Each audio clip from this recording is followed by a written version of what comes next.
नमस्ते बच्चों।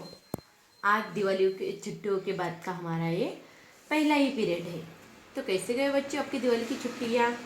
आपने सबने तो बहुत मस्ती मजा की होगी दिवाली की छुट्टियों में। पर अभी हमें आज से क्या करना है, तो पढ़ना है हमें।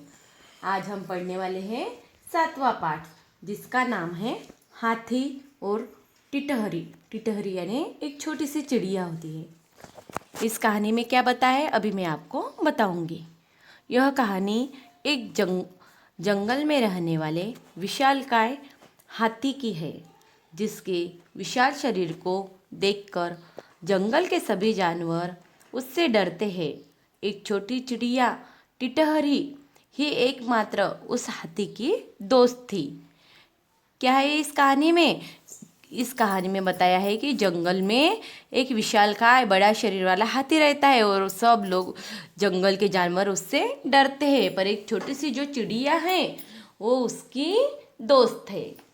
वह हाथी की पीठ पर बैठ जाती है और जंगल की सैर करती तथा दोनों खूब हंसी मजाक और मस्ती करते।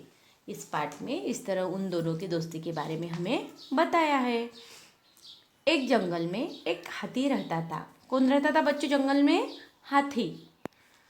काले रंग का था, बहुत बड़ा, एकदम मोटा ताजा, लेकिन वह बहुत भला हाथी था। कौन से रंग का था हाथी? काले रंग का। वो बहुत बड़ा था, मोटा था, पर वो कैसा था? भला था, यानी अच्छे स्वभाव वाला था। किसी को नहीं सताता था। फिर भी उसका इतना बड़ा आकार देखकर सभी जानवर उससे डरते थे। वो बहुत ही भला था, किसी को सताता था क्या, परेशान करता था क्या? नहीं।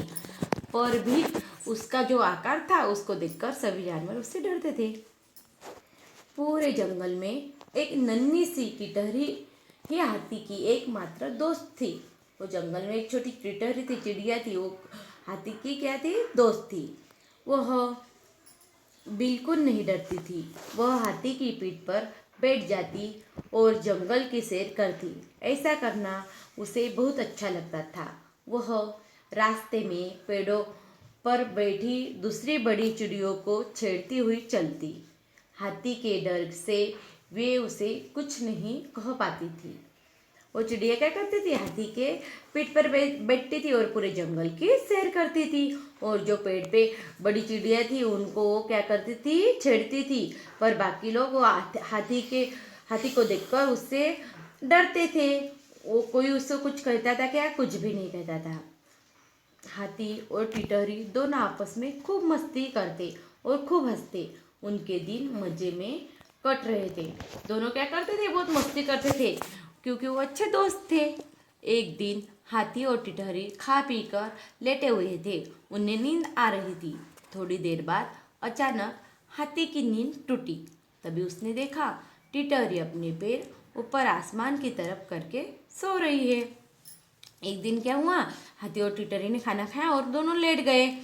तो हाथी को पहले नींद लग गई थी, बाद में हाथी की नींद क्या हुई? टूटी। तो उसने देखा कि टिटहरी ने क्या किया, अपने जो पैर है वो आसमान की तरफ करके वो सो गई।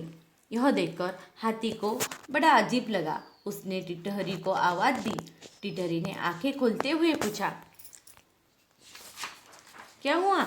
जब उसने हाथी ने देखा कि टिटहरी आकाश की तरफ पैर करके सो रही, तो उसने टिटहरी को पूछा कि ऐसा टिटहरी को पूछा, क्या हुआ, क्यों परेशान कर रहे हो?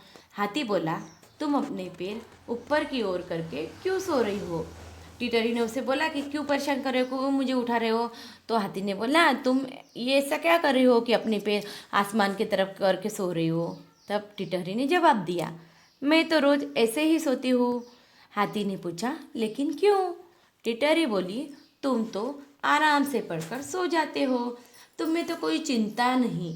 अगर किसी दिन सोते सोते आसमान टूटकर गिरने लगा तो मैं कम से कम उसे अपने पैरों पर रोक लूँगी।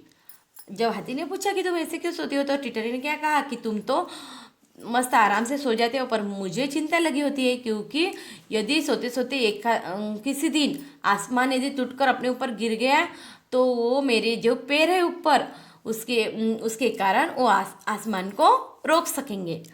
यह सुनकर हाथी बहुत जोर से हंसा और बोला, ठीक कह रही हो, तुम्हारे कारण ही मेरी जान बची हुई है। इसके बाद तो टिटरी और हाथी दोनों बहुत देर तक हंसते रहे। टिटरी की बात सुनकर हाथी को बहुत हंसी आ गई कि इसके पैर कैसे क्या आसमान को रोक सकते। फिर भी उसने उसको क्या कुछ बोला क्या नहीं, तो वह उसकी बात सुनकर जोर से हंसने लगा और उसने कहा, हाँ, तुम्हारे कारण ही मेरी अब तक जान बच गई है। तुम ऐसे सोती हो इसलिए वो आसमान हमारे ऊपर पड़ता है क्या? नहीं, इसके लिए हम आज तक बचे हैं तुम्हारे कारण ही। यह बातें सुनकर दोनों ही खूब हंसने लगे। इस तरह दोनों में क्या थी? दोस्ती थी। इसी तरह आप बच्चों, आप सबको भी अच्छी तरह से दोस्ती करनी चाहिए। अपने दोस्त के लिए अच्छा काम करना चाहिए। आज की कहानी आपको समझ में आई क्या? तो यह कहानी आपको 2-3 बार पढ़ना है और उसके जो कठिन शब्द है वो अपने नोटबुक में अच्छे अक्षर में लिखने हैं। तो आज के लिए इतना ही। धन्यवाद।